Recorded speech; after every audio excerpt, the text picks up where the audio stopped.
Assalamualaikum warahmatullahi wabarakatuh. Perkenalkan, nama saya Lady Hamidah, NIM 2016030085. Baiklah, saya akan menjelaskan sedikit tentang materi bauran jasa dan karakteristik jasa.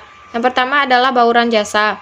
Bauran jasa merupakan elemen organisasi dari perusahaan yang bisa dikontrol oleh perusahaan itu sendiri dalam mengerjakan komunikasi dengan melibatkan konsumen semata-mata demi memuaskan pihak tersebut. Di samping itu juga bauran jasa bisa diartikan sebagai strategi kombinasi yang dapat dilakukan oleh berbagai perusahaan pemasaran. Bauran pemasaran ini dilakukan karena adanya persaingan yang ketat antar perusahaan demi mencapai targetnya. Konsep bauran jasa yakni berangkat dari konsep tradisional sebelumnya yang dikenal sebagai istilah 4P. Penjabaran dari konsep 4P sendiri ialah produk, price, promotion, dan place. Kemudian konsep tersebut dikembangkan bisa mengoptimalkan marketing mix jasa. Jadi konsep bauran jasa merambah ke bagian non-tradisional seperti people, process, dan physical evidence. Konsep ini familiar dengan istilah bauran pemasaran 7P. Antara yang satu dengan lainnya saling berhubung membentuk rantai demi mengoptimalkan kegiatan pemasaran.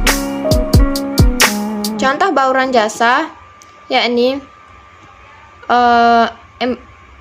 contoh bauran jasa 4P, seorang penjual kue dengan rasa yang enak atau produk serta harga bersaing disebut juga dengan price.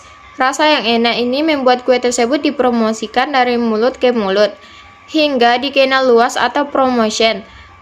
Tempat penjualannya juga mudah dijangkau atau disebut juga dengan place. Materi yang kedua adalah karakteristik jasa. Adapun beberapa karakteristik jasa antara lain sebagai berikut. Yang pertama adalah tidak berwujud atau disebut juga dengan intangibles.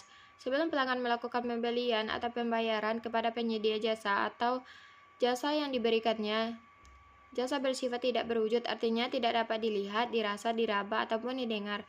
Berbeda ketika kita membeli produk barang, di mana objek tersebut berbentuk yang bisa dilihat, diraba, dirasa, dan juga didengar.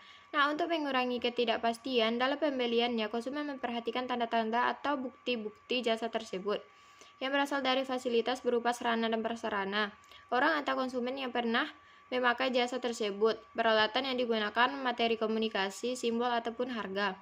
Yang kedua adalah tidak dapat dipisahkan atau disebut juga dengan inseparability. Ciri-ciri ini adalah tidak dapat dipisahkan dari proses produksi atau juga konsumsinya.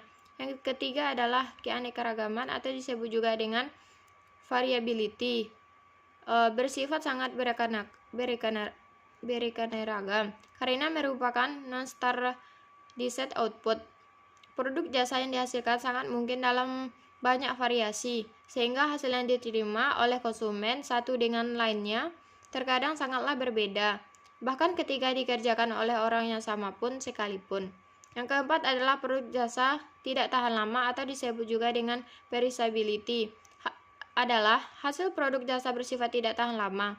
Terkadang diperlukan perpanjangan atau renew, top up, dan sebagainya. Sebagai contohnya adalah penyedia jasa atau provider telekomunikasi, di mana kita sebagai pelanggannya harus mengisi pulsa ketika pulsa habis dan ingin digunakan.